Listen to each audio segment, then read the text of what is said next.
واقعہ کربلا حق و باطل کے درمیان ایک ایسا معیار ہے جو تا قیامت مظلومین جہاں کے لیے مینارہ نور ہے۔ کربلا فرقہ واریت کی نہیں، انسانیت کی درسگاہ ہے۔ کربلا ایک واقعہ نہیں بلکہ شعور، حریت، خودداری، جرت، شجاعت، اثار، قربانی، صبر و انقلاب کا مکمل فلسفہ ہے۔ محسن انسانیت حضرت امام حسین علیہ السلام نے کربلا کے میدان میں حق و باطل کے درمیان ایک ایسی واضح لکیر کھینچی ہے کہ جسے مٹانا ناممکن ہے، ایک ایسا واقعہ جسے ظالم حکمرانوں نے چھپانے اور مٹانے کی بہت کوششیں کی، لیکن یہ پہلے سے زیادہ راسخ ہوا اور مظلومین کے غم کی عقیدت میں ظالموں کا پردہ فاش ہوتا رہا۔ اسلامی تاریخ میں واقعہ کربلا کا ذکر سب سے پہلے جناب ام سلمہ رضی اللہ عنہا سے روایت ہے کہ ایک دن رسول اللہ صلی اللہ علیہ وآلہ وسلم اپنے نواسے امام حسین علیہ السلام کے ساتھ کھیل رہے تھے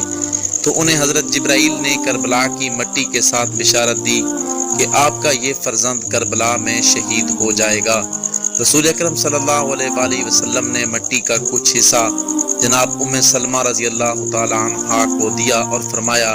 جب اس کا رنگ سرخ ہو جائے تو سمجھ لینا کہ میرا فرزند شہید ہو چکا ہے۔ جب امام حسین علیہ السلام کربلا میں اپنے رفقا کے ساتھ شہید کر دیے گئے تو کوفہ، حلب و دمشق کے بازاروں میں امام زین العابدین اور بی بی زینب سلام اللہ علیہا نے اپنے خطبات کے ذریعے واقعہ کربلا کو اجاگر کیا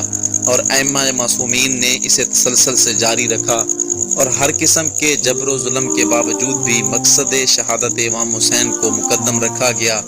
میرا سلام ہو شہید کربلا امام حسین علیہ السلام پر، جس نے اپنے آپ کو، اپنی اولاد، اپنی آل، اپنے اصحاب کو اللہ پاک اور اس کے پیارے حبیب کے دین کے لیے، دین اسلام کی بقا کے لیے، حق کے لیے، انسانیت کے لیے اپنا سب کچھ قربان کر دیا۔ محرم الحرام کے ایام کو شیعہ یا سنی نہیں بلکہ حسینی بن کر گزاریں، کیونکہ حضرت امام حسین تمام انسانیت کے محسن ہیں۔ ظالم کے خلاف ڈٹ جانے اور مظلوم کا ساتھ دینے کا درس ہمیں تمام عالمین کے سردار حضرت محمد مصطفیٰ صلی اللہ علیہ وسلم نے دیا ہے، اور حسنین کریمین محبوب خدا مصطفیٰ کے محبوب ترین ہیں۔ مقصد حسین بہت بلند ہے، لیکن جو ظلم کی داستان میدان کربلا میں رقم کی گئی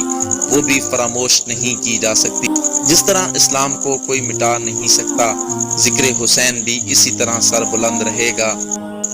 جس نبی نے جانوروں کو بھی ذبح کرنے کے آداب سکھائے، اس نبی کی آل کو تپتے صحرا میں بھوکا پیاسا ذبح کیا گیا، کیونکہ امام علی مقام نے فرمایا، مجھ جیسا یزید جیسے کی بیعت نہیں کر سکتا۔